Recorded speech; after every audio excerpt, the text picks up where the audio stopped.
لنبدأ وإياكم مجريات الجلسة الأولى من مؤتمرنا الخامس للتعاون اللامركزي الفلسطيني الفرنسي. بما يتعلق بالترجمة، ستبدأ الترجمة فور بدء الحديث في الجلسة. وفي أولى جلسات مؤتمرنا والذي سيكون بعنوان الشباب الانخراط في العمل وفي المجتمع والثقافة والحركة، نرحب برئيس الجلسة السيدة فابيان ديليتانغ المنتخب عن التعاون اللامركزي ونائبة رئيس شبكة التعاون اللامركزي لفلسطين RCTP، وستكون هي رئيسة الجلسة وستحاور الأعضاء والسادة الموجودين. Alors, bonjour à tous et toutes. Je n'ai pas entendu la présentation, je n'avais pas la traduction, donc j'espère ne pas être redondante avec ce qui vient d'être dit. Donc, je suis Fabienne Delétang, élue Relations internationales à la mairie de Rezé. Nous avons une coopération avec Aboudis depuis de nombreuses années et nous sommes également en train de développer une coopération avec le centre France Hébron à Hébron. Mais nous sommes aussi ville pilote de la thématique jeunesse du programme. نطلب من الإخوة بما يتعلق بالترجمة من اللغة الفرنسية والإنجليزية للغة العربية القناة رقم 8. وهذه الجلسة ستكون بمدة 40 دقيقة، وبعدها ندعوكم لتناول طعام الغداء في منتزه بلدية رام الله. بعد هذه الجلسة فورا نعود وإياكم إلى السيدة فابيان.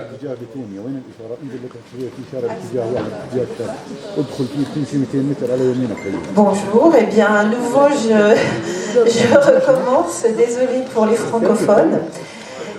Bonjour à toutes et tous, je suis Fabienne Delétang, élue Relations internationales à la ville de Rezé, et nous sommes en coopération depuis plusieurs années avec la ville d'Aboudis, et nous sommes en train également de développer une coopération avec le centre France Hébron à Hébron. Notre ville est également pilote de la thématique jeunesse du programme GEREST 2, et je suis présidente de cet atelier parce que je suis également vice-présidente du RCDP. Donc cet atelier va nous permettre d'échanger pendant 1h30 sur la question centrale de la jeunesse palestinienne.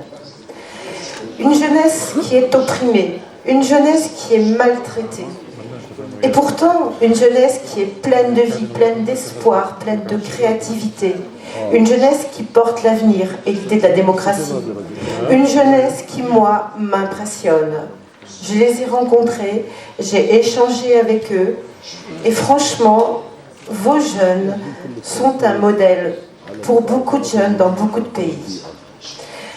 Avant l'ouverture des débats, je voudrais reposer quelques éléments de contexte. Je vous disais donc que la question de la jeunesse est centrale, et ce n'est vraiment pas un vain mot ici, puisque la Palestine se caractérise par la jeunesse de sa population. En effet, 40% des Palestiniens ont moins de 18 ans, 71% ont moins de 30 ans, et les 18-29 ans comptent pour 24% de la population. La vie quotidienne, votre vie quotidienne est, nous l'avons vu tout à l'heure, marquée par un contexte extrêmement difficile, politiquement tendu, géographiquement, économiquement et socialement contraint. Il faut aussi noter que le PIB par habitant est faible et que les territoires palestiniens, Cisjordanie et Gaza, se situent en bas du classement de l'indice de développement humain. Ils sont en effet au 119e rang sur 189 pays. Pour rappel, cet indice de développement humain, IDH, est calculé chaque année pour évaluer le niveau de développement des pays. Et il se fonde non seulement sur des données économiques, mais surtout sur la qualité de vie des ressortissants des pays. Cet indice IDH intègre 3 facteurs. L'espérance de vie à la naissance, puisqu'elle est significative des conditions de vie à venir des individus. Ça comporte l'alimentation, le logement, l'eau potable, mais aussi l'accès à la médecine. L'autre facteur, c'est le niveau d'éducation qui détermine l'autonomie tant professionnel que social, de l'individu. Et enfin, le revenu national brut par habitant, qui est révélateur du niveau de vie des individus, mais aussi de leur accès à la culture, aux biens et services et au transport. Autre élément, le taux de chômage, qui quant à lui reste très élevé, puisque autour de 30% de la population active est au chômage, 52% à Gaza, 18% en Cisjordanie, et il faut noter qu'il est de 44% chez les 19-29 ans. Cependant, en dépit de la gravité de la situation, la jeunesse, votre jeunesse, souvent éduquée, avec les acteurs locaux, les experts, les universitaires, tous ces acteurs agissent pour renforcer et dynamiser le développement de vos territoires, des territoires palestiniens. C'est donc en s'appuyant sur ces forces vives que les projets de coopération prennent tout leur sens, puisqu'ils s'inscrivent au plus près du terrain. Ils sont au service de la population palestinienne, en l'occurrence les jeunes, et au service, bien entendu, du développement des territoires. Tout ceci m'amène à la problématique de cette table ronde sur laquelle nous allons nous concentrer. La question est, comment construire des coopérations qui s'appuient sur les forces vives palestiniennes pour soutenir la jeunesse? Pour répondre à cette question, nos axes de réflexion vont se focaliser autour des échanges culturels et des mobilités, de l'insertion socio-professionnelle, des perspectives futures et de développement de nouveaux programmes pour la jeunesse, mais aussi de l'implication des collectivités, de la population et des acteurs palestiniens dans les projets de coopération. Les objectifs de cette table ronde sont ce que je vais vous rappeler avant de passer la parole à notre animatrice. Ils sont les suivants. D'une part, il s'agira de présenter des données théoriques qui vont favoriser une meilleure connaissance des jeunesses palestiniennes, sachant que les caractéristiques peuvent être différentes selon les territoires palestiniens. De présenter également l'implication des partenaires palestiniens dans les projets de coopération à destination de la jeunesse. Et d'autre part, cette table ronde va tenter de mettre en exergue la complémentarité des partenaires qui consolident les projets de coopération, mais aussi de montrer et de partager les besoins des collectivités palestiniennes en termes politiques liés à la jeunesse. Et enfin, nous espérons faire émerger de nouvelles perspectives et de nouveaux projets ou programmes de développement pour la jeunesse. Je vais donc passer la parole maintenant à l'animatrice. Pardon ? D'accord. C'est bon ? جميلة. يسعد مساكم جميعا. شكرا للسيدة فابيان نائبة رئيس شبكة التعاون اللامركزي في فلسطين. اسمي طبعا جميلة عواد، مديرة العلاقات العامة في بلدية البيرة. جلستنا اليوم إن شاء الله راح تكون الجلسة الأولى هي بعنوان الشباب الانخراط في العمل وفي المجتمع والثقافة والحركة. اسمحوا لي إنه نعرف على ضيوفنا المتحدثين. معنا الدكتور سهيل أبو شوشة رئيس مؤسسة الرفيق. معنا الأخت إيناس عبد الرازق من الهيئة الفلسطينية للدبلوماسية العامة. ومعنا السيد باتريك جيري رئيس بلدية نانتير، والأخ أحمد ويليام مقرر الجلسة، والسيد عبد السلام عياد رئيس بلدية أبو ديس، والدكتورة ياسمين قعدان دكتوراه في العلوم الاجتماعية من جامعة بيرزيت، والسيدة لورنس غورفيل من مدينة روزيه وهي مديرة العلاقات الدولية. احنا اليوم جلستنا راح تكون عبارة عن 4 محاور رئيسية. المحور الأول السياق العام والبيانات النظرية عن وضع الشباب في فلسطين، والمحور الثاني مشروع تشخيص وضع الشباب، والثالث التنقل والدراسة في الخارج، والرابع والأخير رح يكون عن التبادل الشبابي في التعاون اللامركزي. بس بداية حابين ننوه إنه بإمكانكم تسجيل أي استفسار أو سؤال يتم توجيهه للمتحدثين من خلال الدخول على slido.com RM23 أو من خلال عمل مسح على QR الموجود على الكرسي. المحور الأول راح نعطي فيه الكلمة للمتحدثة الدكتورة ياسمين قعدان. تفضلي. تمام. أول شيء شكرا على استضافتي اليوم عشان ما أطول. البحث اللي راح أتحدث عنه هو بحث تم بالتعاون مع مؤسسة عبد المحسن القطان عام 2019، وهو عن حالة الما بين قراءة في المبادرات الشبابية الفلسطينية. والما بين هي حالة نظرية عنيفة يمر فيها الإنسان عندما يحاول الانتقال من حالة ما إلى حالة أخرى، أو يضغط لأن يصل إلى حالة أخرى يقال أنها أفضل أو أنها تعطيه حالة اجتماعية أفضل، وهي حالة أنثروبولوجية أكثر منها سوسيولوجية. ولكن بشكل عام ما أحاول قوله من خلال حالة الما بين وهي في اللغة الإنجليزية يطلق عليها liminality أو liminal space. هاي الفكرة يعني نتجت عن محاولة فهم كيف يفكر الشباب الفلسطيني عندما ينشئ المبادرات الشبابية الفلسطينية.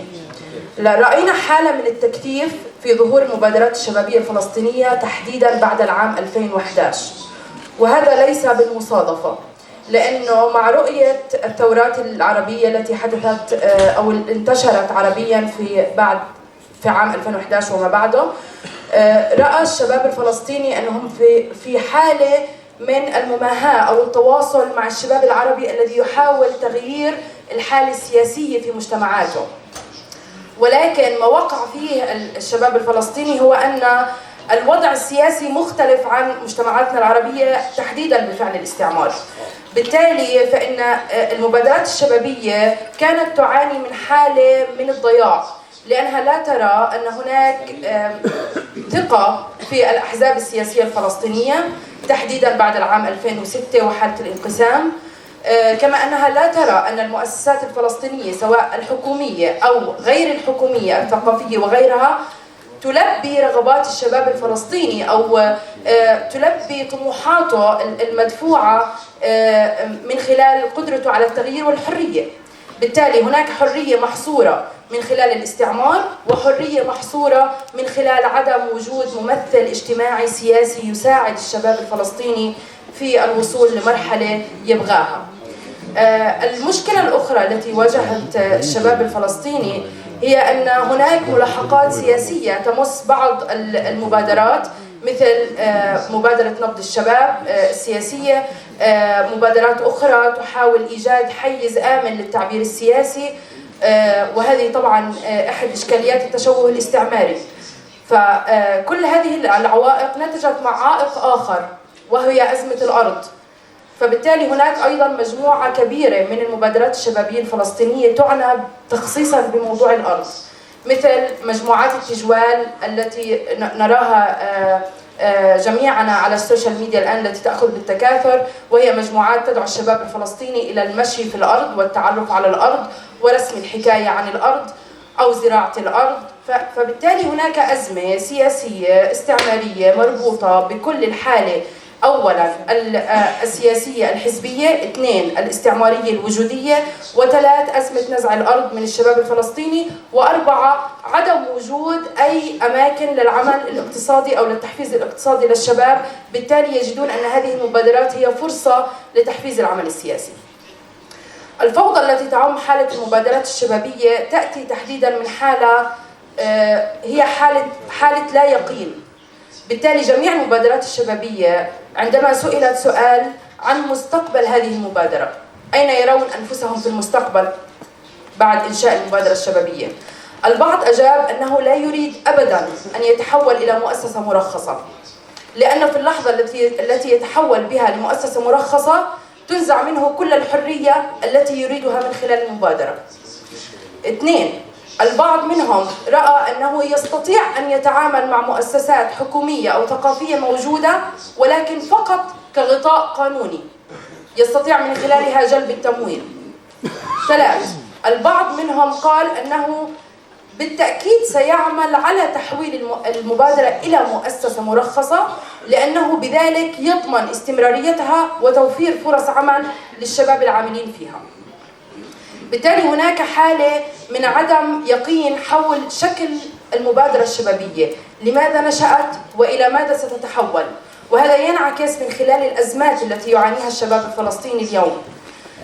بالإضافة إلى أنه الشباب الفلسطيني يرى أن المؤسسات الفلسطينية بالتحديد التي نشأت بعد عام 1994 أي بعد أوسلو لا تحقق إلا مطالب مجموعة من الأشخاص الموجودين في مجموعات مغلقة معينة لا يدخل إليها الشباب الجدد، لا يستطيعون الوصول إليها أو الدخول إليها، وهذا يشكل أزمة كبيرة للشباب الفلسطيني. لنقل كالتالي: أزمة الشباب هي أزمة عالمية وليست أزمة محلية، أي ليست فقط في فلسطين، وهذا ينتج من زمن الرأسمالية العالمي الذي يدفع الشباب إلى حالة من الضغط على أنفسهم لأن يصبحوا ناتجين وفاعلين في زمن عمري معين. بالتالي خلقت صنوفية الشباب فقط كحالة إنتاجية تحفز زمن التسارع الذي نعيش فيه اليوم. دكتور ما يحدث دقيقة معنا. دقيقة سأختم. ما يحدث أنه في زمن هذا التسارع وفي زمن وجود أزمة سياسية يرى الشباب الفلسطيني نفسه ضائعا، وبالتالي نستطيع الدخول اليوم إلى الإنترنت لتصفح عن أعداد البطالة في العمل، أعداد الخريجين الذين يحملون شهادات عليا ويحملون شهادات دبلوم ويحملون شهادات تعليمية مختلفة والذين لا يجدون فرص للعمل، وهذه حقيقة ليست حالة فلسطينية وإنما حالة عالمية.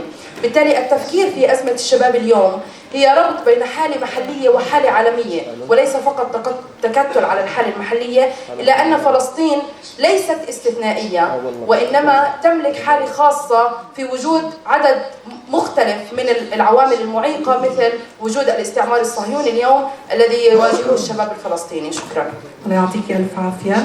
رح ننتقل للمتحدثة الثانية الأخت إيناس عبد الرزاق من الهيئة الفلسطينية للدبلوماسية العامة. تفضلي أخت.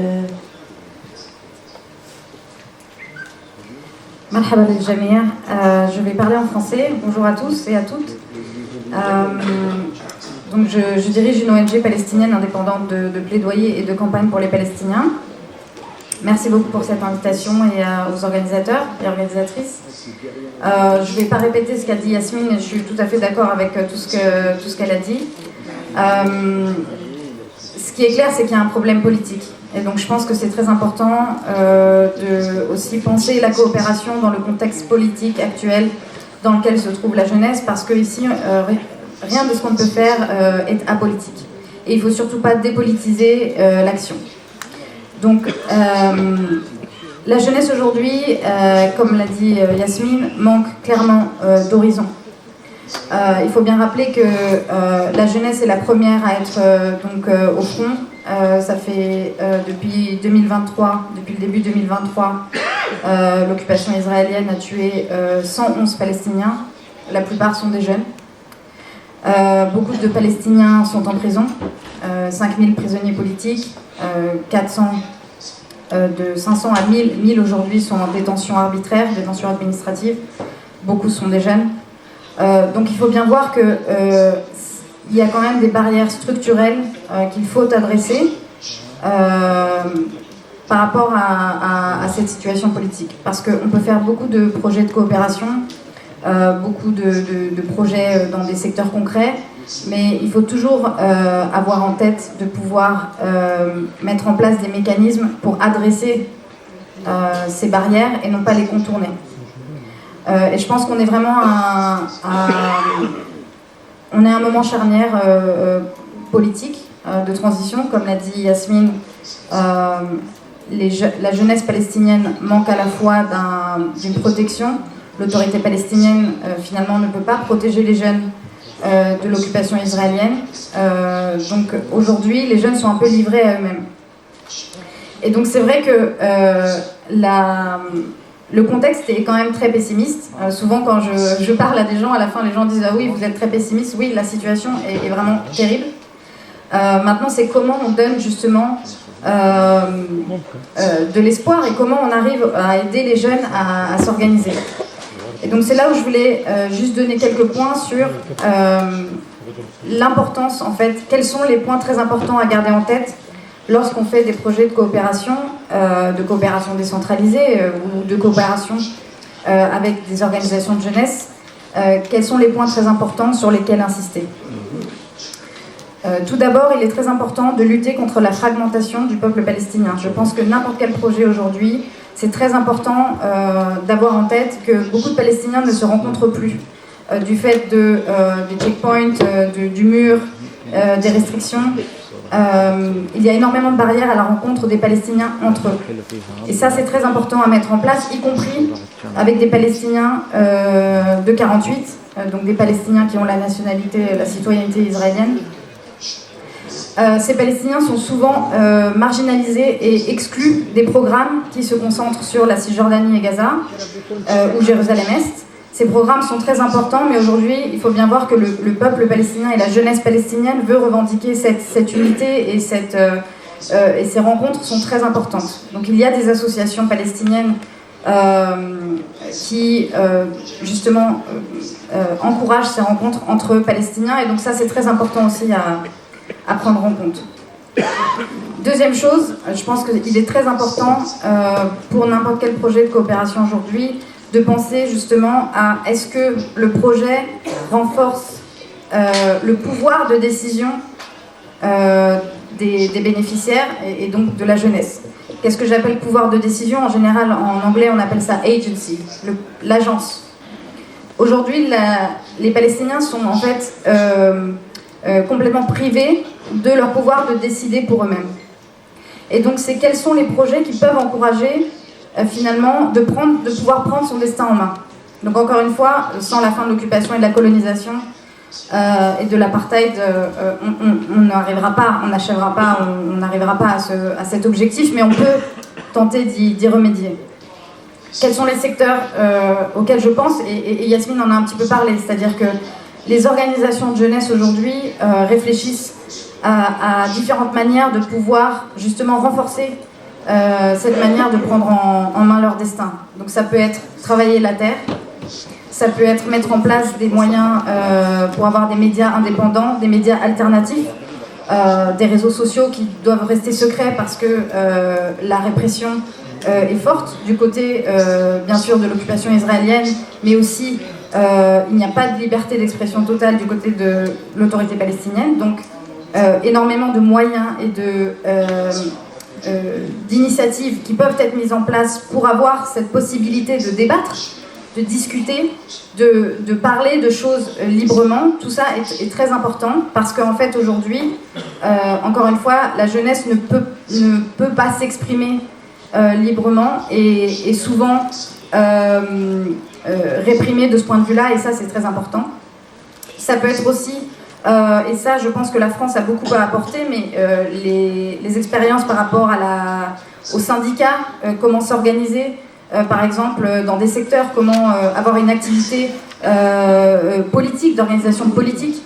Tout ça aujourd'hui, pareil, est l'espace pour s'organiser et l'espace pour pouvoir mettre en place ce genre d'organisation politique est très limité, mais c'est très important d'y réfléchir parce que c'est par là aussi que par l'organisation collective, l'organisation communautaire et collective, on arrive aussi à des résultats très importants. Et comme elle l'a rappelé aussi, la présence sur le terrain. Donc un autre point très important, c'est est-ce que vos projets permettent de maintenir une présence palestinienne dans des lieux très importants et de maintenir finalement la résilience des Palestiniens sur place. Un projet comme Gérest par exemple et le soutien à l'association El Boustan est très important. Pourquoi? Parce que ça permet à El Boustan d'exister, d'avoir une visibilité internationale. Ça ne protège pas toujours des démolitions, ça ne protège pas toujours des arrestations, mais c'est quand même important parce que ça permet aussi à des associations de se maintenir. Je vais terminer sur l'importance de la diplomatie des villes en lien avec la coopération. Vous êtes tous élus ici de villes très importantes. Je pense qu'il est fondamental de réfléchir à quel est votre rôle, non pas seulement dans la coopération technique, mais justement dans la diplomatie que peuvent avoir les villes aujourd'hui au-delà du gouvernement central. Les Palestiniens ont besoin de solidarité, pas seulement de coopération. La solidarité, ça veut dire aujourd'hui que tant que l'occupation israélienne ne paiera pas le prix de l'occupation, l'impunité continuera et la situation continuera de s'empirer. La solidarité des villes, ça veut dire qu'il y a des signaux politiques importants, comme l'ont fait Barcelone, comme l'a fait la ville de Liège, la ville d'Oslo, pour stopper les relations avec les villes israéliennes, pour ne pas acheter ni vendre des technologies ou donner des contrats à des entreprises israéliennes. Ça, c'est très important aussi à prendre en compte, aussi dans la voix que vous portez localement et internationalement. Et il est très important aussi d'employer les mots qu'il faut. Le diagnostic aujourd'hui, il est clair. La colonisation israélienne qui s'est perpétuée depuis 75 ans est un apartheid. Je pense qu'il faut aussi mettre les mots sur la situation que vous avez, j'imagine, observée sur le terrain. Donc, les mots sont importants et donc mettre le bon diagnostic pour ensuite mettre les bonnes solutions, c'est très important. Merci beaucoup.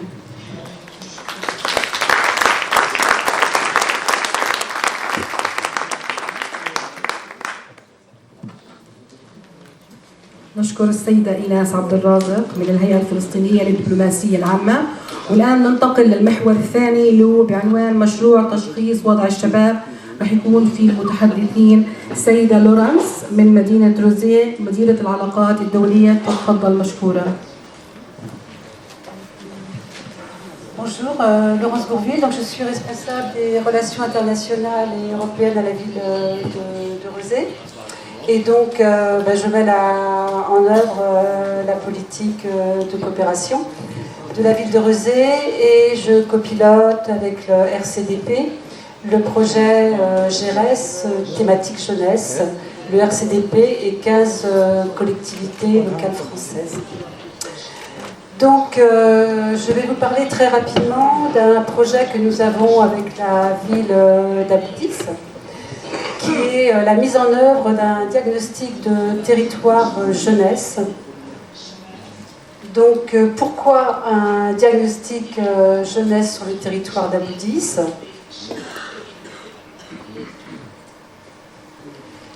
Tout d'abord, pour répondre à un besoin identifié par la commune d'Aboudis.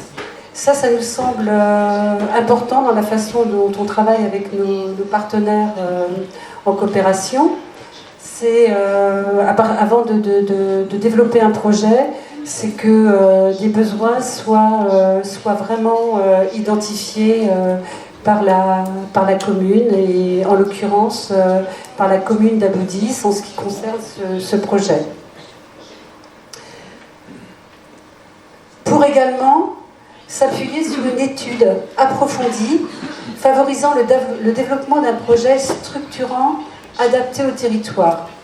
Il nous semble aussi important que les actions que l'on peut mener en commun avec nos partenaires soient des actions très structurantes et qui s'inscrivent dans le temps et qui soient le plus adaptées possible aux besoins de la population.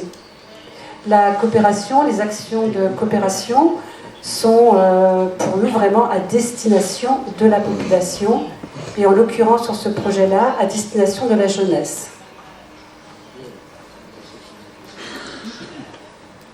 Donc quels sont les enjeux et les objectifs de ce diagnostic ? C'est de connaître les besoins des jeunes de 14 à 25 ans dans les domaines de l'insertion sociale et professionnelle. C'est analyser leurs besoins, leurs attentes. Donc je rejoindrai nos deux intervenantes, ce qui nous intéresse, c'est de savoir là aussi quelles sont les difficultés rencontrées par les jeunes, quelles sont leurs propositions leurs initiatives, c'est aussi l'objectif de ce diagnostic. Et donc c'est en même temps repérer les ressources locales, les manques, pour pouvoir éventuellement travailler ces axes-là dans les propositions. Et c'est définir un programme pluriannuel d'action à destination de cette jeunesse.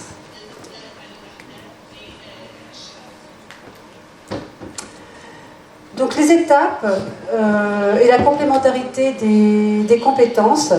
Donc on a d'abord établi un cahier des charges. Donc là, c'était ce que je voudrais mettre en avant à travers cette information, c'est vraiment le domaine de complémentarité.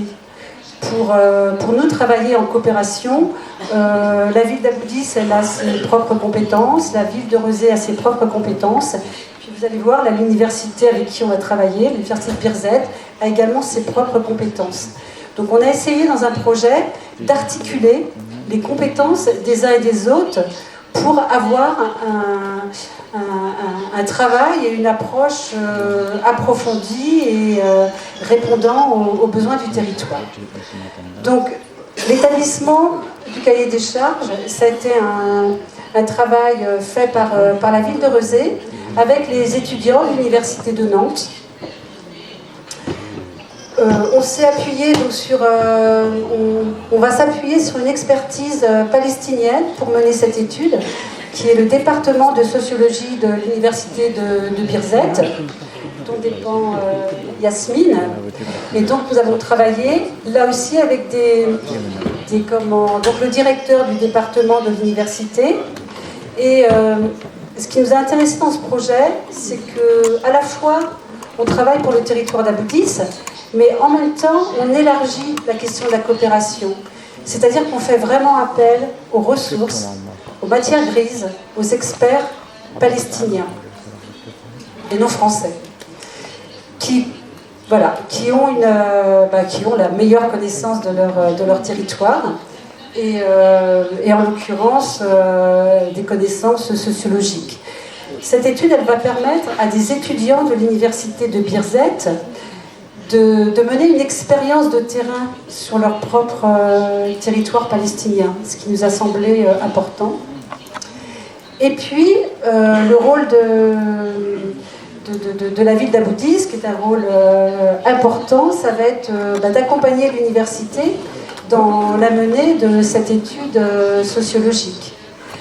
La mairie d'Aboudis va piloter le projet sur son propre territoire, mettra l'université en relation avec les acteurs locaux, avec les jeunes.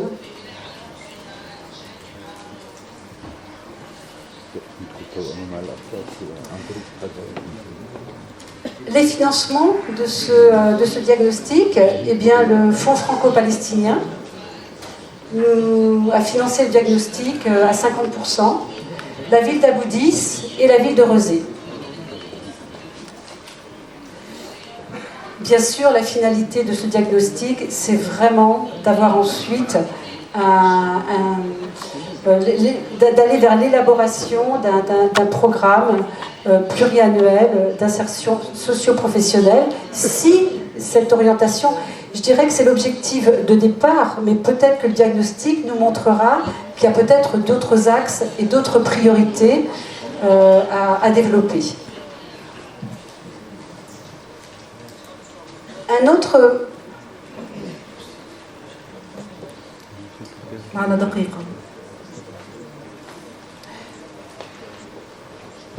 Est-ce qu'il serait possible d'avoir l'autre...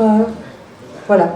Donc je vais vous présenter très rapidement, avant de donner la parole au maire d'Aboudis, un dispositif que nous pilotons aussi à la ville de Rezé. Nous sommes agréés sur le dispositif European Solidarity Corps. Pourquoi j'en parle? Parce que c'est un dispositif. Ok. C'est un dispositif de mobilité de la jeunesse, et que la Palestine est un pays partenaire de l'Union européenne sur ce dispositif. Donc il est possible que des structures, des organisations palestiniennes demandent une labellisation pour pouvoir accompagner des jeunes palestiniens vers une mobilité, vers des projets d'expérience professionnelle, d'acquisition de langue étrangère, d'expérience d'interculturalité dans d'autres pays. Ce dispositif est financé par l'Union européenne et permet vraiment... Je ne vais pas dérouler le diaporama puisque je n'ai pas suffisamment de temps, donc je fais vraiment une synthèse de ce dispositif, mais juste pour insister sur le fait qu'il est particulièrement intéressant. À la ville de Rezé, donc, nous avons accueilli déjà un certain nombre de jeunes étrangers, dont un Palestinien qui aujourd'hui... cette expérience lui a permis aussi de mener sa thèse en droit international en France. شكرا جزيلا للسيدة لورنس على هذا العرض. نفتح المجال السيد عبد السلام عياد رئيس بلدية أبو ديس. تفضل. السلام عليكم، أهلا وسهلا بكم في فلسطين. في البداية نشكركم على هذه الدعوة للحضور والمشاركة في هذا المؤتمر الخامس للتعاون اللامركزي الفلسطيني الفرنسي. تتعاون مدينة أبو ديس ومدينة روزيه بشكل لامركزي منذ عام 2007، ونتج عن هذا التعاون تطور عديد من المشاريع المتعلقة بالأنشطة سواء كانت الاجتماعية أو الثقافية أو الصحية أو التدريبية. في عام 2018 انضمت مدينة نانت إلى مدينة روزيه لتقديم الدعم المالي لسكان أبو ديس للرعاية الصحية عبر المركز الصحي. نتيجة الجدار الفصل العنصري والإجراءات الاحتلال الوحشية وبناء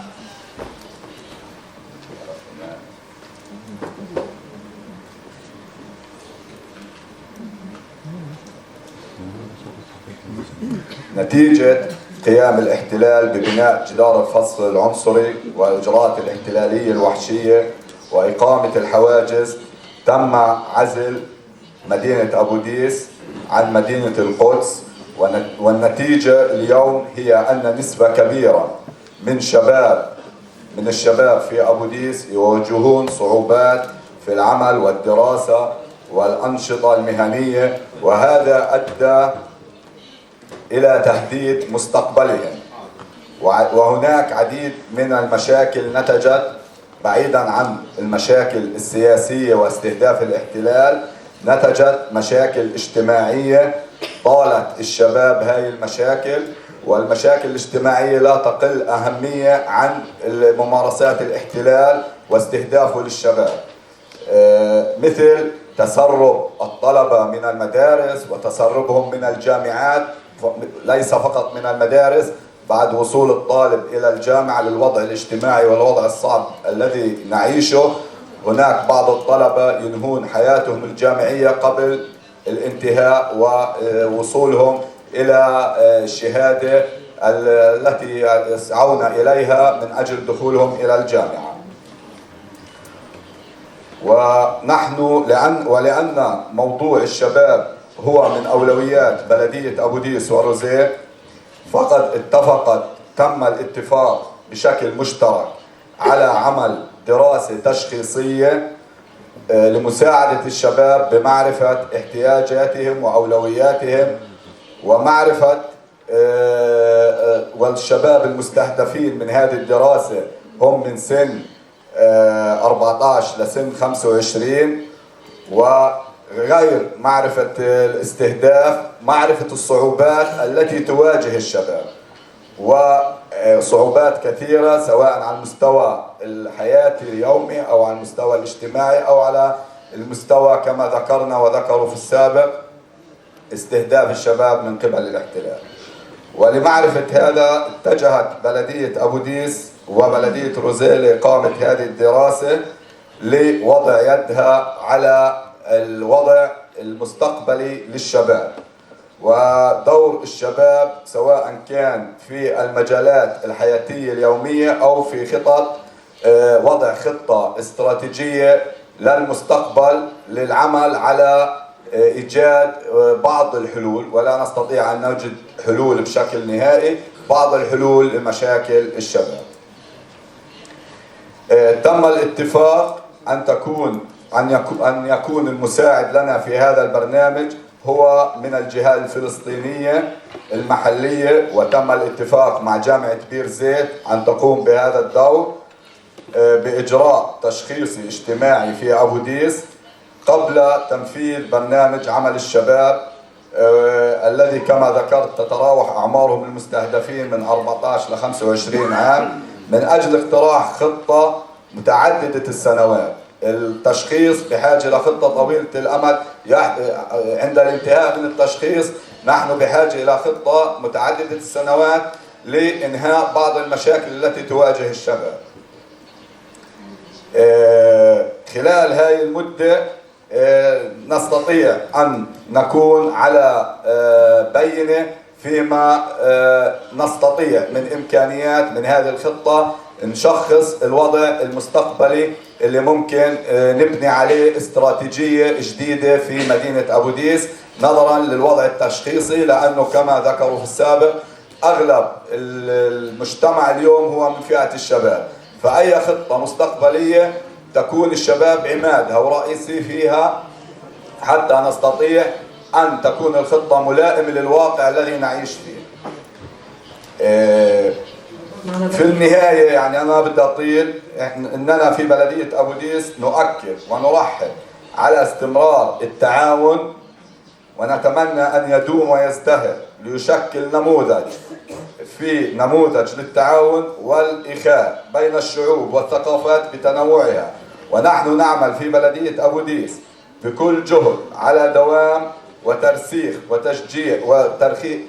وتشجيع هذا التعاون من أجل الإيصال إلى الهدف المتفق عليه بين بلدية أبو ديس وبلدية روزيه، وهو تشجيع الشبابي والقطاع الصحي، استهداف القطاع الصحي بتطور إن شاء الله في المستقبل، والموضوع الثقافي الذي نعمل عليه منذ 2007 مع بلدية روزيه. في النهاية بشكركم وبشكر كمان مرة دعوتكم إلنا، وأكيد إحنا كشعب فلسطيني يعني كباقي شعوب العالم نسعى إلى حريتنا، وأن تقوم دولتنا الفلسطينية على أرضنا الفلسطينية، وأن يكون هناك عدالة في العالم وفي مؤسسات العالم اتجاه القضية الفلسطينية كما باقي القضايا في العالم.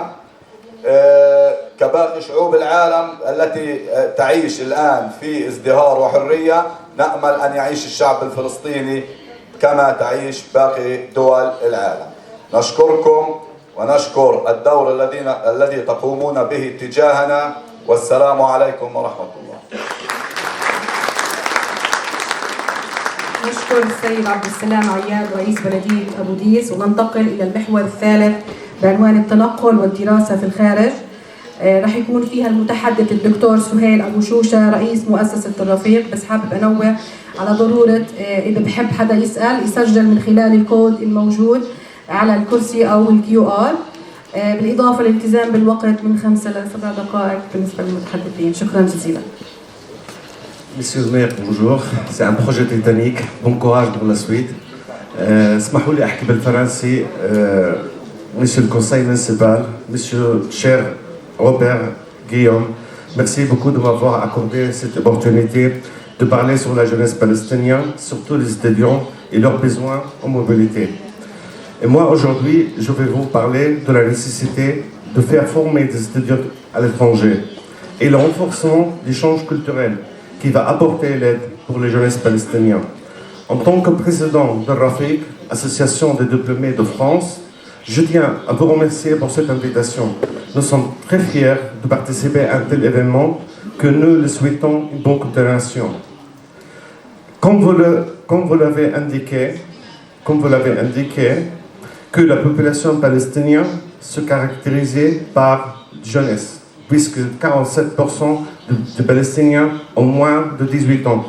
يعني نص المجتمع. Les caractéristiques physiques, les faibles surfaces de territoire, l'entassement des populations ne peuvent qu'aggraver les enjeux urbains liés à la jeunesse.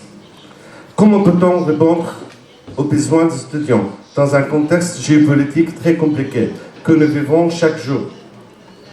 Comment peut-on, à travers l'échange culturel, construire une aide pour les jeunes palestiniens? Quels besoins nous allons apporter pour les étudiants? Comment peut-on construire des maisons de quartier et renforcer leur rôle pour les jeunesses? Qu'est-ce qu'il a besoin l'étudiant? Tout d'abord, l'étudiant a besoin d'apprendre la langue française et même temps la culture française à travers des familles d'accueil. Sincèrement, je suis arrivé en France, je ne parle pas du tout le français. J'ai appris le français là-bas, mais il faut dire qu'avant d'apprendre le français, il faut s'intégrer dans la société. Savoir la culture du français, savoir-faire français. Deuxièmement, il faut un projet académique réussi selon les besoins de collectivités locales. Je pense que je suis le résultat vivant d'un projet de coopération décentralisée entre Jéricho et la ville de Rennes. En 2003, on est parti en France, on était 50 étudiants. J'étais la seule qui a signé un contrat avec la mairie que je devrais revenir pour travailler à la ville de Jéricho. Donc, ce qu'il a besoin, ce n'est pas juste de coopération, mais aussi un projet académique selon la réalité de besoins sur le terrain. La jeunesse, tous les domaines, pour moi, c'est lié avec l'urbanisation, avec la BLU, comme on dit en français, le plan local de l'urbanisme. Où la jeunesse par rapport à la BLU de Ramallah ou de Jéricho? On ne le trouve pas. Même, on n'a pas de maison de quartier qui ressemble à la jeunesse. La jeunesse, ce n'est pas par tranche d'âge 14 ans. À mon avis, il faut préparer avant tout ça. Il faut commencer par les enfants dans le quartier. Pour arriver à une jeunesse bien capable à tolérer, supporter telle vie politique. Les étudiants ont besoin aussi des encadrements spécifiques avant de leur départ et durant leur séjour en France. Avant de partir, je sais que le consulat fait un rôle très important en coopération avec des associations pour encadrer les étudiants. Mais toutes les bourses, elles partent en France selon l'envie des étudiants de lui-même. Je comprends, on va laisser la décision pour les étudiants. Mais aussi, il faut montrer aux étudiants, aux prochains étudiants, qu'il y a des difficultés dans certains domaines. Nous aurions besoin de telle expertise dans l'urbanisme, dans l'eau, dans l'environnement. Et moi, j'ai des résultats de l'association de Rafik. Il y a des spécialités, je pense, qui étaient faites pour des étudiants qui restent en Europe, qu'elles n'étaient pas faites pour la Palestine. La Palestine, elle a besoin de certaines spécialités. Il faut creuser pour savoir quelles spécialités on aura besoin sur le terrain. L'étudiant aussi a besoin d'une bourse de la part de sa collectivité locale et du gouvernement français, s'inscrit dans un cofinancement mutuel. On ne va pas laisser juste le consulat français accorder les bourses. Pour avoir de bons résultats, il faut que la collectivité locale palestinienne participe à cette bourse. Et moi, j'ai passé 7 ans en France, je n'ai pas eu un seul coup de fil de la part de la ville de Jéricho. Sincèrement. Comment peut-on suivre les étudiants? Consulat toujours en contact avec nous, à travers le CNUS, les CRUS. Mais ma mairie, ma ville, que je suis parti pour approfondir mes connaissances en termes d'urbanisme, revenir travailler, je n'ai pas eu un seul coup de fil. Donc, on a une liberté d'expression, je me permets de dire les choses franchement. Je crois. L'étudiant aussi a besoin d'un lieu de stage, un directeur spécifique à son projet académique. En fait, n'importe quel certificat en France, tu peux l'avoir. Passer de temps, travailler beaucoup, tu peux y l'avoir. Mais l'expérience, c'est après l'université. En faisant un stage. Moi, j'étais accueilli par la ville de Rennes, avant d'avoir la Rennes Métropole. Franchement, j'étais bien encadré. J'avais une directeur de stage qui s'appelle Olivier Sconches. maintenant la responsable de Place de Défense à Paris. Elle était toujours là, toujours avec moi. Même en participant à la réunion de la municipalité, toujours elle me donne des conseils. Et à la fin, je me suis rendu compte qu'elle est juive. J'étais très content. Franchement, j'étais très content parce que la France, ça m'a ouvert l'esprit à connaître des gens, à connaître un peu nos voisins avec lesquels nous débattons depuis 100 ans. Donc, c'est ça ce qu'on a besoin. Un stage avec un directeur de stage qui soit capable de gérer son projet. Aussi, l'étudiant a besoin qu'on le crée d'équipements. L'équipement lié à leurs besoins. Ici, je parle de la Cisjordanie et de faire construire des maisons de quartier. Ça on le manque. Maintenant, il y a de clubs privés. Il faut payer de l'argent, beaucoup de l'argent. Presque 100 € pour avoir 2 courses de basket ou de football par semaine. Mais où le rôle de la mairie? Où l'équipement public? Vous possédez beaucoup de fonciers dans la ville. Il faut construire à travers le street furniture, à travers des équipements liés à le sport, aux jeunesses. Il ne faut pas laisser la ville avec un seul club qui regroupe les jeunesses. Donc, pour terminer, donc, nous souhaitons à Rafik de mettre en place une feuille de route à la fin de cette table ronde, prenant en compte les besoins réels des étudiants sur 3 échelles: maison de quartier, école et université. Je termine juste une petite phrase en arabe. قديش في بلديات عندنا دفعت ودعمت اعضاء المجلس البلدي يروحوا لفرنسا 3 أشهر او لالمانيا او لاي مدينه ثانيه يحصلوا على بعض الخبره. نحن عندنا عضو مجلس البلد بتيجي الرخصه تاعت البناء بكون اسمه مكتوب عليها، بكون عارف لمين الرخصه، مع انه في اوروبا ممنوع تطلع على اسم الرخصه البناء. فكيف بدنا نشتغل؟ كيف بدنا نشتغل صح للبلد اذا نحن كمان مقصرين بحق نفسنا؟ قديش في بلديات دعمت الطلاب وارسلت الطلاب لفرنسا في مجالات محدده، في رام الله بنعاني من مشكله الكلاب الضاله، هل في حدا تم ارساله لياخذ دوره؟ لا. في اريحه نفس كذلك الامر، في نابلس كذلك الامر. على البلديات، اشكرك، على البلديات ان تتحمل المسؤوليه وان تكون شريك مع القنصليه الفرنسيه، مع الاوروبيين لحمايه الارث الفلسطيني اللي هو اطفالنا وشبابنا واللي بيستحقوا منا شيء كثير. شكرا لكم. شكرا للدكتور أبو شوشة من مؤسسة الرفيق، رئيس مؤسسة الرفيق. والآن ننتقل إلى النقطة الرابعة والمحور الرابع اللي هو حول موضوع التبادل الشبابي بالتعاون اللامركزي مع السيد باتريك جاري رئيس بلدية نانتير. فليتفضل.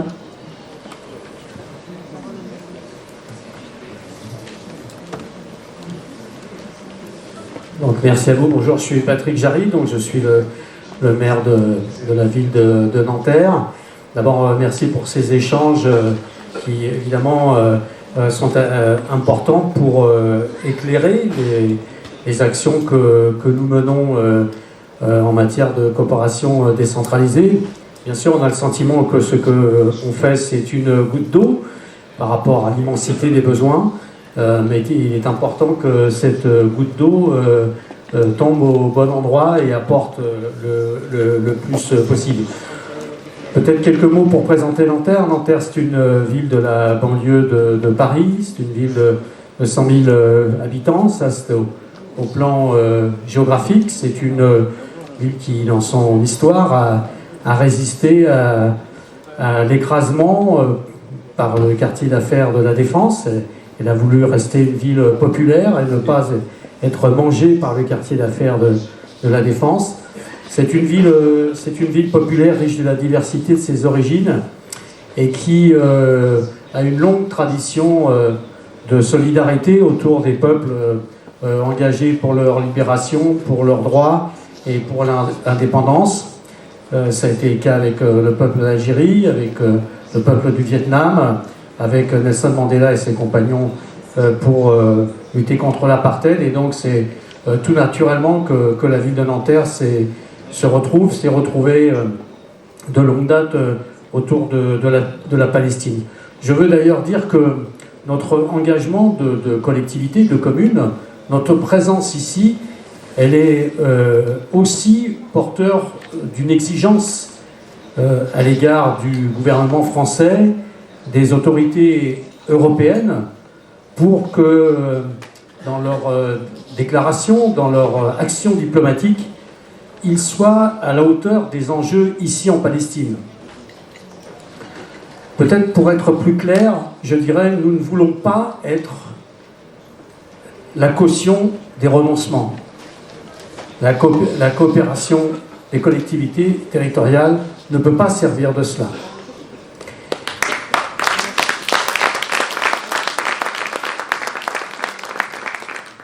Nous, notre partenariat, nous l'avons débuté à peu près en même temps que Rezé, avec la ville d'ailleurs voisine d'Aboudis, qui est donc Aziria. C'était donc pareil en 2007. D'ailleurs, à l'époque, le maire de Rezé, Gilles Retière, était à Aboudis quand j'étais à Aziria. Et dans ce partenariat, dès l'origine, le maire d'Aziria, Issam Faroun, nous avait demandé que l'essentiel de notre action porte sur la jeunesse, dès 2007. Considérer que ceux à qui il fallait le plus apporter dans la coopération, c'était les jeunes. Et donc, l'essentiel de notre coopération depuis près de 16 ans a été essentiellement sur la question de la jeunesse, évidemment de l'accueil de jeunes. Issam avait exprimé le souhait de développer les échanges de citoyens, notamment de jeunes qui vivent avait-il dit, dans des conditions d'enfermement très difficiles, mettant en avant le fait que pour ces jeunes, découvrir une autre culture, faire connaître la leur, représente un moyen essentiel d'ouverture vers d'autres horizons. Je me permets d'ajouter un moyen de résistance. Et pour les jeunes nantériens, c'est important de pouvoir donner des visages à ce peuple, à ces jeunes Palestiniens qui souffrent et résistent. Et c'est important pour les jeunes de Nanterre de découvrir d'autres cultures et d'autres modes de vie. De tous les jeunes de Nanterre qui ont accueilli des jeunes Palestiniens parfois dans leur famille ou qui sont venus ici à Aziria, tous nous ont dit avoir été transformés par leur contact, par leur présence ici. Et donc il nous semble que cet échange entre les groupes de jeunes est enrichissant pour les deux jeunesses, celle de Palestine, celle de la ville d'Aziria qui est notre partenaire, mais aussi pour les jeunes de Nanterre. Nous avons évidemment après continué avec un programme qu'on avait baptisé la passerelle entre deux mondes, qui nous avait permis d'accueillir 8 jeunes d'Aziria et 12 de Naplouse, membres de l'association Human Supporters, et qui avaient été en quelque sorte les ambassadeurs de leur culture et de leur vécu en Palestine, à travers une expérience collective de découverte, de rencontre et de partage de la vie quotidienne des jeunes nantériens de différents quartiers. Et puis, plus récemment, nous avons porté un projet sur la question de la santé des jeunes. Voilà. Et où, donc, à la fois avec l'accueil pour participer à la formation donc, de fonctionnaires de la ville d'Aziria qui sont venus chez nous, mais aussi leur faire découvrir, puisque Nanterre est une ville qui a beaucoup investi sur les questions de santé depuis plus d'un demi-siècle, et notamment sur la question de la santé des jeunes. Et donc nous avons décidé ensemble de franchir d'autres pas, peut-être d'aller à la manière d'Aboudis à une enquête sur l'état de santé des jeunes, y compris santé mentale, donc de ce qu'ils ont besoin, et puis peut-être de construire pas à pas avec nos amis d'Aziria, peut-être le partenariat de l'université de Nanterre, de construire quelque chose autour de ce sujet qui, je crois, ils étaient assez, quand ils sont venus à Nanterre, assez intéressés de voir toute l'importance que la question de la santé a pour les jeunes et de l'importance d'être à leur écoute sur ces questions-là. Et puis, bien sûr, Nanterre est partenaire du projet d'Al-Bustan. Et nous avons, avec les 15, je crois, les 20 collectivités maintenant, 15. Bon. Je pensais que ça s'était agrandi, mais on est 15. Peut-être ça va grandir après le 21. Ah, c'est ce qui me semblait. Donc ça s'est agrandi, peut-être ça va s'agrandir après nos échanges. Évidemment, nous sommes partenaires de ce projet. Nous avons, en direction des jeunes, nous pris... Ah oui, c'est bon. Nous avons pris le volet de la culture urbaine, sur lequel donc, nous avons accueilli de jeunes danseurs donc, à Nanterre, dans un sujet autour de la breakdance et de la rencontre avec la tradition de la danse palestinienne. Et dans ce projet, évidemment, nous allons avoir 2 ambassadrices de Nanterre à Silouane cet été, puisque ce projet se continue. Donc oui, je confirme que, en tout cas pour Aziriya, dont je sais que quelques représentants sont là aujourd'hui, le maire d'Aziriya ne pouvait pas être à ce rendez-vous, mais la coopération en direction des jeunes va continuer. Et lorsque nous avons accueilli un jeune étudiant à Nanterre issu d'Aziriya, je vous assure qu'il est là d'ailleurs dans la salle. Je vous assure que le contact entre la ville d'Aziriya et Nanterre d'ailleurs continue toujours, et il est devenu presque un ambassadeur de Nanterre en Palestine, et on est très fiers d'avoir contribué à la réussite de ses études. Merci à vous.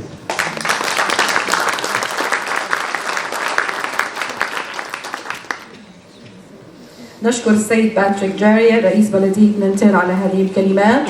والآن ننتقل لمرحلة النقاش وفتح المجال للأسئلة من خلال التسجيل على الموقع الكود أو من خلال QR. أول سؤال هو: أشكرك سيدة ياسمين، هل دراستك مع مؤسسة عبد المحسن قطان منشورة ويمكن الحصول على نسخة منها؟ تفضلي دكتورة الإجابة على هذا السؤال. مظبوط، هي منشورة في محلين، في جريدة سموها جريدة المبتدأ، وفي مجلة أخرى شملت مبادرات شبابية من كل أنحاء الوطن العربي اسمها على الجنب. هم محلين. شكرا دكتورة. السؤال الثاني: ما هي الطريقة لاستمرار المبادرات الشبابية والحصول على أفضل نتائج دون الحاجة أو الاضطرار لتسجيلها بشكل رسمي؟ بعرفش إذا بنقدر نعطي السؤال للسيدة لورنس بالنسبة لموضوع المبادرات الشبابية.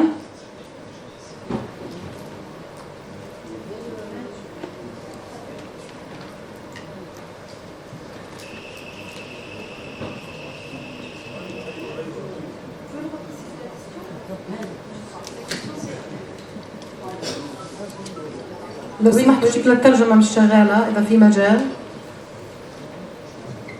La question, c'est comment peut-on encourager la durabilité des associations, des initiatives de jeunes sans qu'ils aient à s'enregistrer officiellement, puisqu'on a parlé des challenges, des défis que représentent les associations ou les initiatives des jeunes aujourd'hui pour un enregistrement officiel dont ils n'ont pas forcément envie compte tenu des défis. Donc c'est la question. Je ne sais pas si je suis la plus compétente pour répondre à cette question. En tous les cas, une chose est certaine, c'est quand on va mener cette étude, enfin quand l'université de Birzeit va mener cette étude sociologique, il est évident qu'elle l'amènera d'une façon anonyme. C'est-à-dire que tous les jeunes interviewés, qui se seront, c'est absolument pas nominatif. Donc on est quand même déjà sur, voilà, à mon niveau, c'est tout ce que je peux répondre. الأخت ياسمين إيناس عبد الرزاق حابة تجيب على هذا السؤال.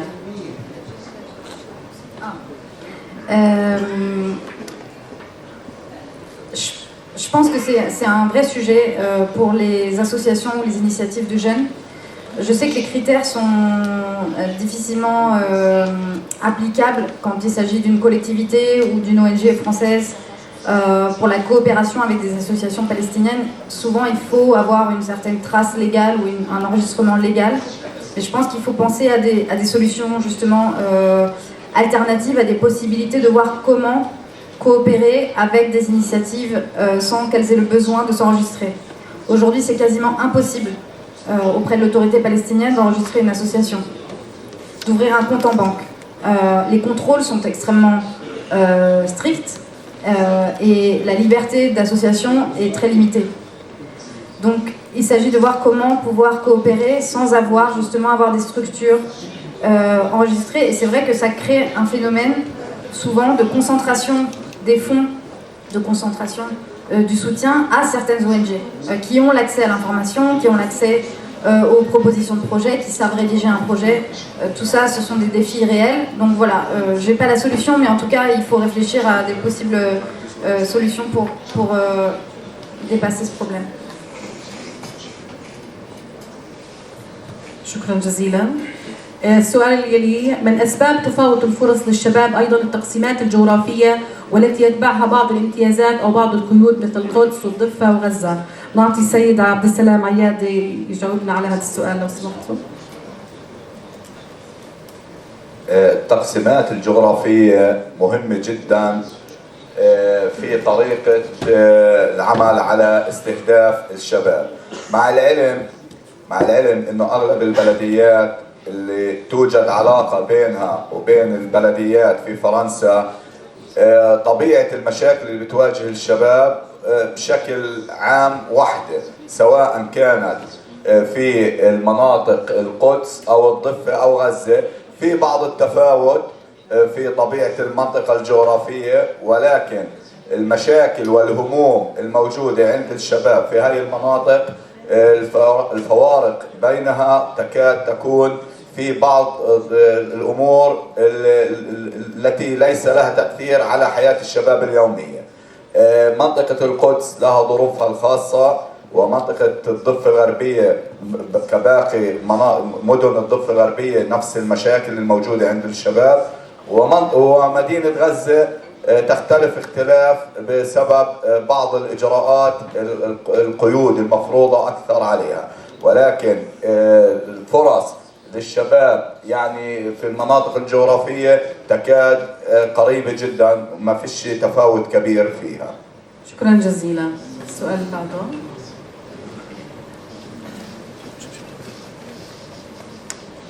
ما هي الطريقة لاستمرار السؤال اللي بعده: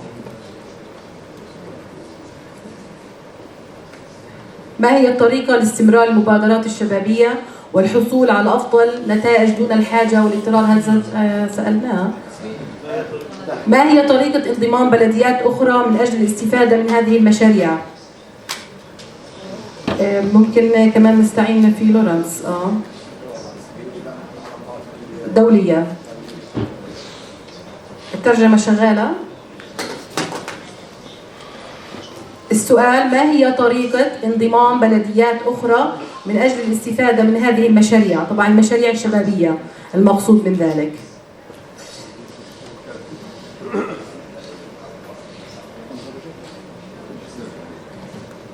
Là aussi, j'aurais une réponse très, très modeste, mais je pense que tant du point de vue français, je pense qu'il ne faut pas hésiter. Les collectivités françaises ont tout intérêt sur des projets, sur des problématiques qui concernent le territoire et beaucoup de collectivités territoriales palestiniennes, de mutualiser en fait leurs compétences en termes de coopération, en termes de moyens humains, en matière financière, pour mener dans des projets d'envergure qui s'inscrivent dans le temps.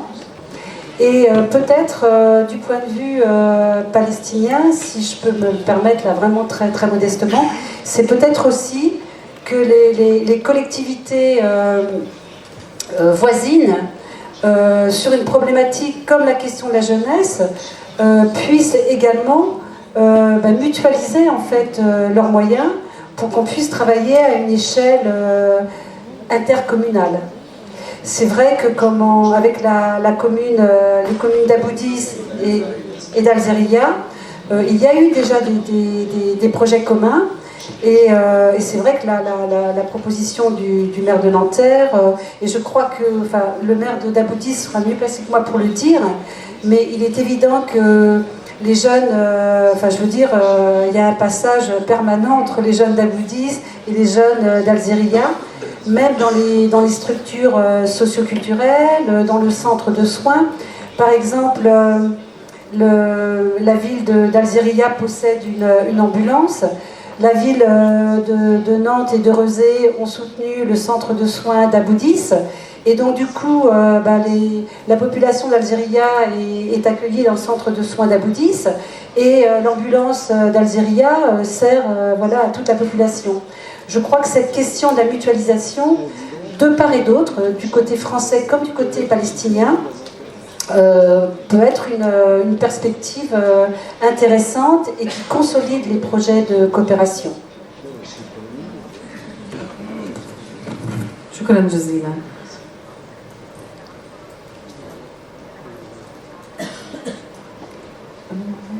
What are the chances of quitting?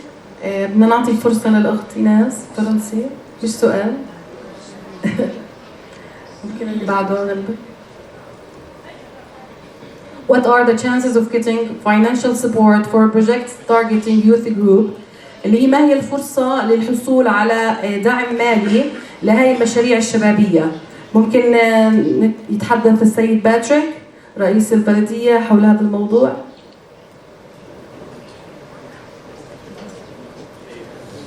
Des financements de la part de qui? Des communes qui sont partenaires, des coopérations. Évidemment, nous, je veux dire, les collectivités, on est ouvert à soutenir des projets qui viendraient de groupes de jeunes ou d'associations de jeunes. Évidemment, sans être officiellement déclaré associatif ou autre, évidemment, notre partenariat, c'est avec la ville d'Alzeria. Donc on peut retenir des projets qu'ensemble, la ville de Nanterre ne se sent pas ni le droit ni la démarche d'aller soutenir des projets indépendamment de la ville d'Alzeria. Mais il peut y avoir évidemment une manière de soutenir des projets qui soient décidés ensemble par la ville d'Alzeria et la ville de Nanterre. Ça, c'est tout à fait possible. Et c'est possible pour les autres villes qui sont là, je suis sûr. أنا كمان لأنه أظن في سؤال، هاي السؤال والسؤال اللي قبله من الجهة الفلسطينية، أظن كان في سؤال إنه وين العنوان الفلسطينية للبلديات، للتضامن أكثر بلديات وللتمويل كمان، فبعرفش أنا معيش الجواب، بس أظن بتخيل إنه الحكم المحلية الوزارة، واظن في كمان الجمعيه الابلا تبع كل الحكومه المحليه، فهذا اظن كان سؤال كمان من الجانب الفلسطيني. اذا احنا بنحكي عن اللامركزيه هون بختلف معاكي. احنا بحاجه لكونتاكت دايركت ما بين بلديات فرنسا اوروبيه وبلديات الضفه. هاي تعقيدات بكل تاكيد، يعني اي حدا بيقدر يقدم اي مشروع، وانا بوجهه نظري اذا سمحتوا لي يعني قبل ما نطلب دعم او نطلب حصول على مشروع، في واجب كبير علينا نحدد شو الاحتياج اللي بدنا اياه.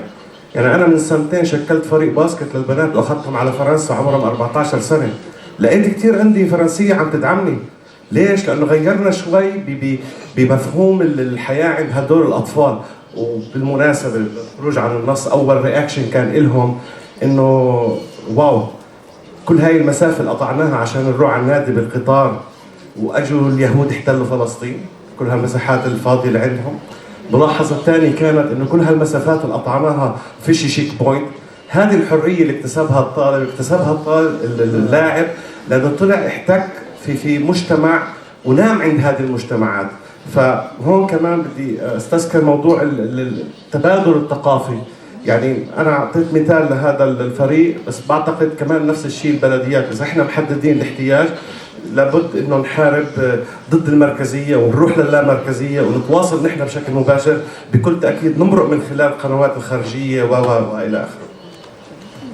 في مداخله للسيد.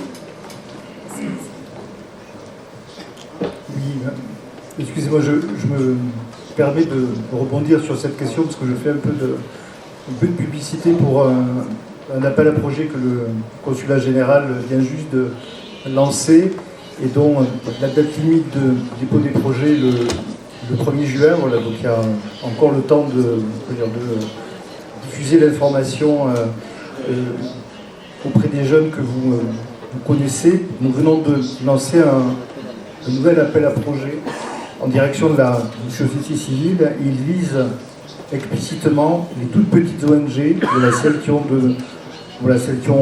moins de 2-3 ans d'existence, qui sont gérées par des jeunes, qui sont des jeunes structures et gérées par des jeunes, et qui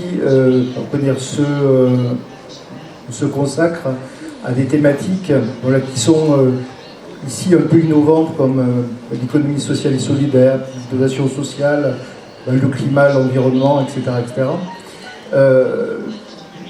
Nous avons chaque année depuis très longtemps un appel à projet dédié aux grosses structures de la société civile, sur le plaidoyer, sur les droits de l'homme, etc. etc. Voilà. Mais cette fois-ci, nous avons voulu nous adresser spécifiquement aux plus jeunes, voilà, pour donner effectivement une chance à de petites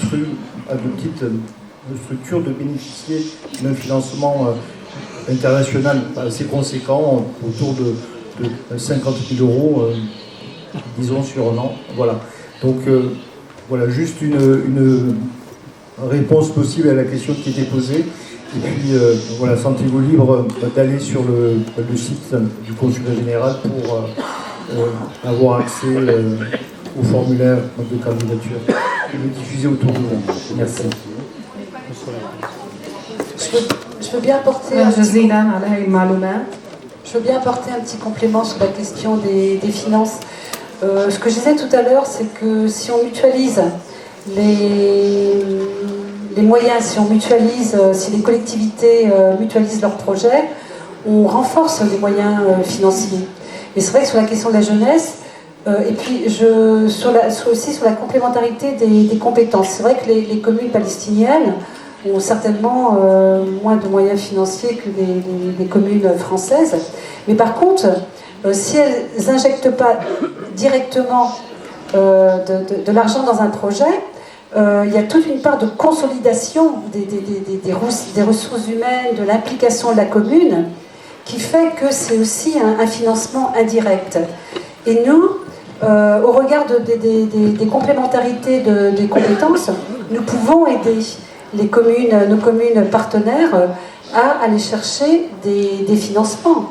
Les financements européens peuvent concerner beaucoup de projets palestiniens. La mutualisation des projets intercommunes françaises peut permettre aussi d'accentuer le financement de projets à destination de la jeunesse. Je pense que la question financière n'est pas forcément un frein. شكرا جزيلا. بصراحة بدنا نحاول نركز على انه كل سؤال يتم الإجابة عليه من خلال شخص واحد، لأن عدد الأسئلة المطروحة 19 سؤال والوقت معنا احنا تقريبا حاليا 19 دقيقة.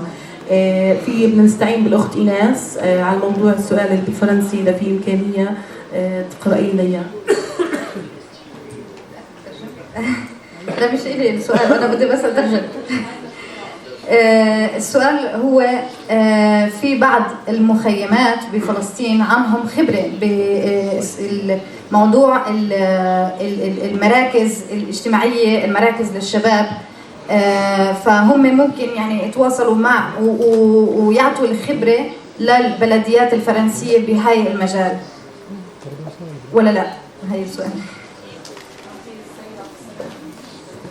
سيد عبد السلام العياد لو سمحت تتم الإجابة على السؤال. أكيد المخيمات الفلسطينية من خلال التعاون له مدة طويلة مع المؤسسات سواء الأوروبية أو خلال تواجد المخيمات وطبيعة دخول مؤسسات دولية، كان هناك في خبرة عندهم تراكمية خلال السنوات الماضية.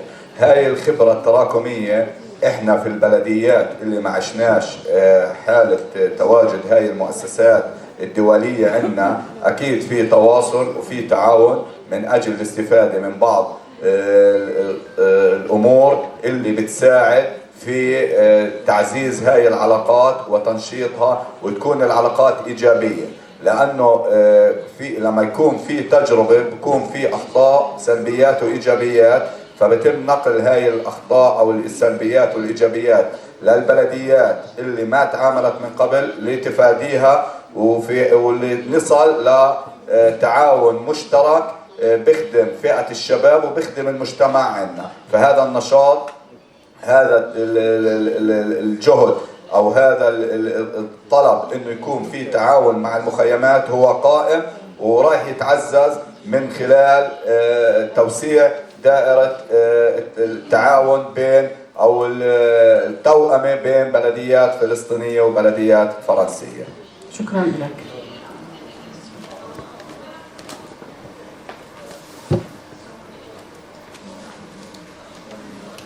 سهيل بنستعين فيك كمان. معظم المجالس المحلية الفرنسية ليس لديهم القدرة دعم هذه المشاريع لابد أن يمرق من خلال الفينانسمون، الدعم المالي اللي بنطلبه. مظبوط إيناس، وهذا مش إشي يعني évident، مش يعني c'est pas une question mais bon on essaye de traduire. فهي مداخلة. شكرا دكتور للترجمة. السؤال اللي بعده فرنسا. هل موجود بفرنسا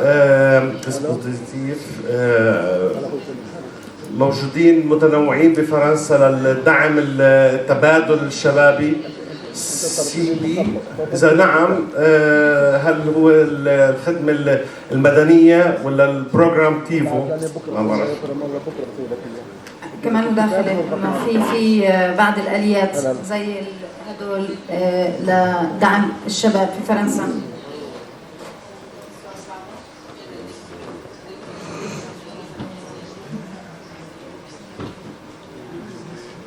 اوكي، هل في بفلسطين تفكير مجتمعي او مع بعض لتشارك الشباب في الحكم الأراضي والحكم المحلية أو المؤسسات في فلسطين؟ فهو شريكة الشباب في السياسة المحلية. لا شك في اكثر من بلديه بتضيف كان عندها تجارب لمجالس بلديه للاطفال وللشباب، بالتالي هذه التجارب كانت كثير عادت بالمنفعه على المدينه نفسها. يعني لما يكون عندك عضو شاب انت قادر تسمع منه الاحتياج بشكل مباشر. فبالتالي نعم، حاولت وزاره الحكم المحلي بحدود علمي انا بتعزيز هذا التعاون ودعمه من خلال المجالس المحلية. نعم صحيح، تشكيل مجالس شبابية. صحيح.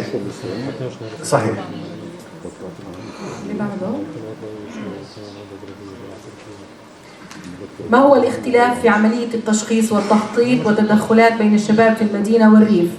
نعطي الدكتورة ياسمين جاوبنا على هذا السؤال.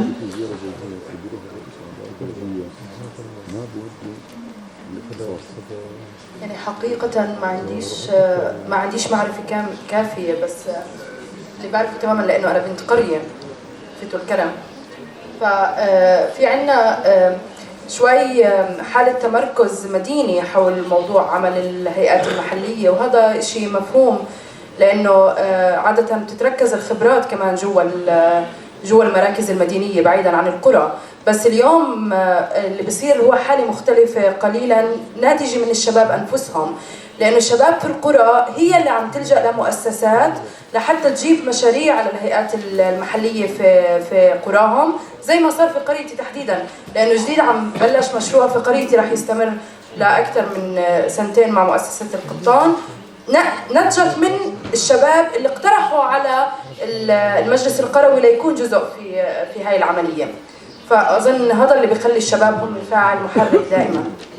شكرا. كمان سؤال بالفرنسي.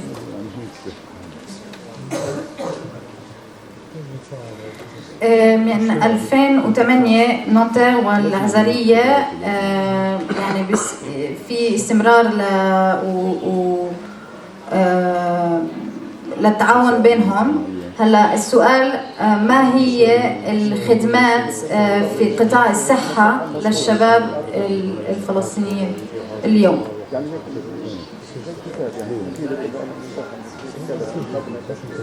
Oui, alors évidemment,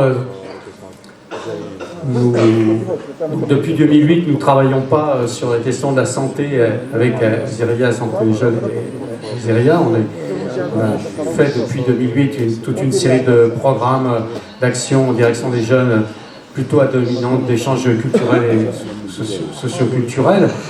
J'ai dit tout à l'heure, c'est seulement dans la dernière période que, suite donc au financement par la ville de Nanterre et les habitants de Nanterre d'une ambulance pour Aziriya, nous avons ajouté ensemble un volet de formation des personnels qui desservent cette ambulance, et que nous avons fait donc un échange à travers d'ailleurs un programme qu'on a fait soutenir par Erasmus+. Donc il y a aussi une possibilité de financement qui existe. On avait mis avec un programme autour Je Slam, la santé des jeunes. Voilà. Et donc c'est à travers ces premières expériences de travail, d'échange, que nous nous sommes dit que notre travail sur le domaine de la santé des jeunes Aziriya et de Nanterre pourrait avoir des développements. Évidemment, il n'y a pas pour l'instant de décision prise ni par la municipalité d'Aziriya ni par celle de Nanterre de créer un service santé jeune à Aziriya. Évidemment, on a vu avec les équipes d'Aziriya qui sont venues à Nanterre, évidemment tout l'attrait qu'avait le service jeunesse de Nanterre qui travaille sur la santé, puisqu'il y a un service santé jeune à Nanterre. Mais évidemment, de là à le construire, à trouver les financements, c'est une autre difficulté qui est devant nous. Mais en tout cas, on a fait un relevé des perspectives à partir de nos premiers pas sur ces questions-là et de ce qu'on pourrait projeter dans l'avenir, peut-être y compris d'ailleurs en échangeant plus avec Aboudis et avec Rezé. Peut-être la dimension serait plus intéressante au regard de ce qu'est le lieu de vie des habitants de ce secteur. Mais voilà, donc j'ai plutôt dit un peu quelles étaient nos perspectives, un peu comme elles ont été dites par Rezé avec Aboudis, puisque ce qui est important, c'est pas seulement ce qu'on a fait hier, c'est ce qu'on va faire demain. شكرا جزيلا. السؤال الأخير اللي راح نستقبله واللي هو ما هو دور الشباب في التقرير التشخيصي الذي تم تطويره مع بلدية أبوديس؟ فبدنا نعطي رئيس بلدية أبوديس يحكي لنا عن الموضوع. يعني يا أخوان، في البداية دور الشباب هو الدور الرئيسي. يعني إحنا في بلدية أبوديس بتعاوننا مع بلدية روزيه عملنا على إيجاد جسم شبابي. هذا الجسم الشبابي يكون جاهز وعنده فكرة وعنده صورة واضحة عن طريقة العمل والتعاون اللي بين بلدية أبوديس وبلدية روزيه. في عمل من 2007 لليوم على مركز الثقافي، واستفاد من المركز الثقافي في أبوديس من فئة الشباب الفئات العمرية أعداد كبيرة. ذكرت في السابق أحد الأسئلة عن التعاون المشترك في المحيط. إحنا المركز الثقافي في أبوديس بيستقبل أغلب الشباب اللي بيحبوا يندمجوا في هذا المركز من البلدات المجاورة، وهو مش مختصر على أبوديس. القرار يعني اللي الشباب بدهم نطلع نتيجة التشخيص في رؤية الشباب للمستقبل. بلدية أبوديس مع بلدية روزيل تعمل دراسة على مستخرجات هذا العمل التشخيصي، وبناء عليه يتم وضع خطة استراتيجية مستقبلية لكيفية استهداف الشباب بأعمال إيجابية تؤدي إلى نجاح هذا التشخيص. لأنه إحنا مش هدف البلديات إنها تكون في مشروع تشخيصي وشخصنا المشكلة زي ما أي إنسان بروح عند طبيب، الطبيب بشخص المشكلة بقول له أنت عندك مشكلة 1 2 3، بيجي بعد المشكلة عملية العلاج. إذا الأمور بدها توقف عند عملية التشخيص فبدون علاج مش راح يصير. فالبلديات مع الشباب راح تكون متساوية في عملية التشخيص وعملية العلاج. يعطيكم العافية. ننتظر للأسئلة اللي تم طرحها، لضيق الوقت مش راح نقدر يتم الإجابة عليها. وشكرا للمتحدثين على وقتكم والتعاون، وشكرا للحضور واستماعهم. إن شاء الله أن تكون التجارب اللي تم الاستماع لها مفيدة ويتم أخذ الخبرة منها إن شاء الله. يعطيكم ألف عافية.